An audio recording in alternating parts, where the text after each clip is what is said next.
Hi friends, চলো তোমাদের সাথে কিছু টিপস শেয়ার করা যাক। ফোনে কল আসলে স্ক্রিনে টাচ না করে কলটাকে রিসিভ করবে কি করে, এবং ফোনে কল আসলে ফোনে টাচ না করে কলটাকে মিউট করবে কি করে।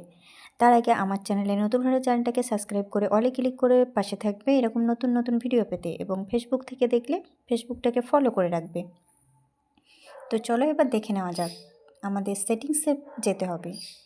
সেটিংসে যাওয়ার পরে স্ক্রল ডাউন করে নিচে যেতে হবে। নিচে যাওয়ার পরে এখানে দেখো লেখা আছে শর্টকাট অ্যান্ড অ্যাসেবিলিটিতে প্রবেশ করতে হবে। প্রবেশ করার পরে এখানে দেখা আছে স্মার্ট মনিটরনে যেতে হবে। যাওয়ার পরে এখানে স্মার্ট কলিংয়ে প্রবেশ করতে হবে। স্মার্ট কলিংয়ে প্রবেশ করার পরে এখানে দেখো লেখা আছে স্মার্ট কলটা আছে, এটাকে ডিসেবল করা আছে, অ্যানেবল করতে হবে। তারপরে আমাদের এখানকার কাজ শেষ। এবার আমরা দ্বিতীয় টিপসটা দেখে নেব। এখানে শর্টকাট অ্যাসেবিলিটিতে প্রবেশ করতে হবে। প্রবেশ করার পরে আমাদের স্মার্ট কলিংয়ে যেতে হবে। যাওয়ার পরে এখান থেকে স্ক্রল ডাউন করে নিচে আসতে হবে। নিচে আসার পরে এখানে স্মার্ট মিউটটাকেও এখানে ডিসেবল করা আছে, অ্যানেবল করে দিতে হবে। দেওয়ার পরে আমাদের কাজ শেষ। এবার